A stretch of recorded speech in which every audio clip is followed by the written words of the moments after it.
Did Supercell just fix the biggest problem in Clash of Clans? The February update and balance changes are well on their way. It's gonna change everything we know about attacking and the balancing of some of the equipments. So let's break down exactly what is gonna be changed and why drama has started to outburst. Enjoy the video.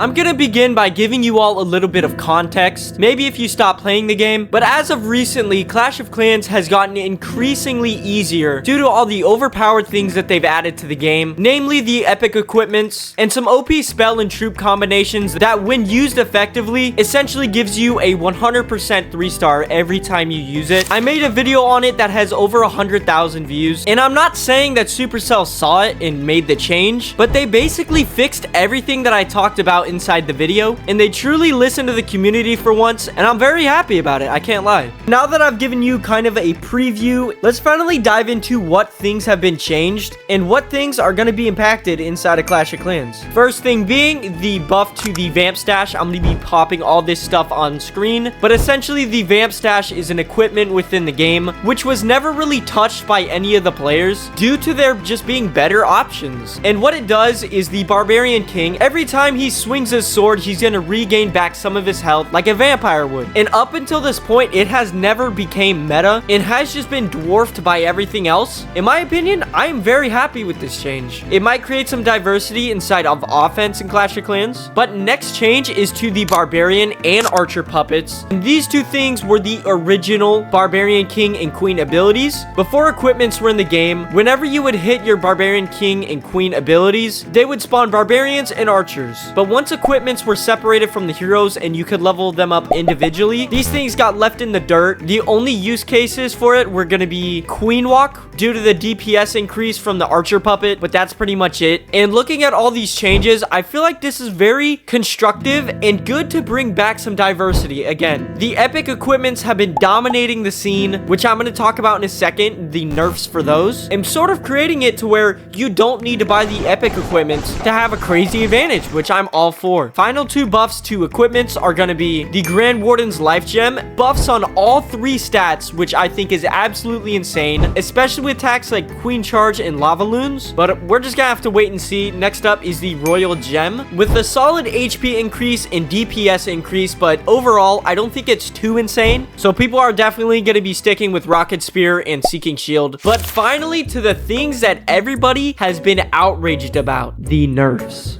Beginning with the Earthquake Boots. The Earthquake Boots just lost all of their charm and what people use them for. As you can see, at max level, the damage is going to be going from 60 to 40%, which is a negative 33% nerf, which is, you know, just insane. Along with the ability not being able to kill skeletons anymore, which is minor, but it may cause certain interactions to be different. And the king might start to get stuck in the center of the base once he's broken those walls down. But next nerf is the Fireball. And me personally, I enjoy this nerf. I think it gives the Fireball a little less utility because if you guys have seen it recently, it's just mental what people are doing with it. So I definitely think a radius reduction would be great due to all the sniping, earthquake spells, all that invisibility, you know. And it's not necessarily nerfed directly into the ground. It still has utility, but yeah, moving on to the next one, the Electro Boots. I don't even think I have to explain why this one got nerfed. The self-healing per second went down by 25% and aura damage per second by around 20. But yeah, I feel like the changes to the Electro Boots were extremely warranted. And coming to the last nerf,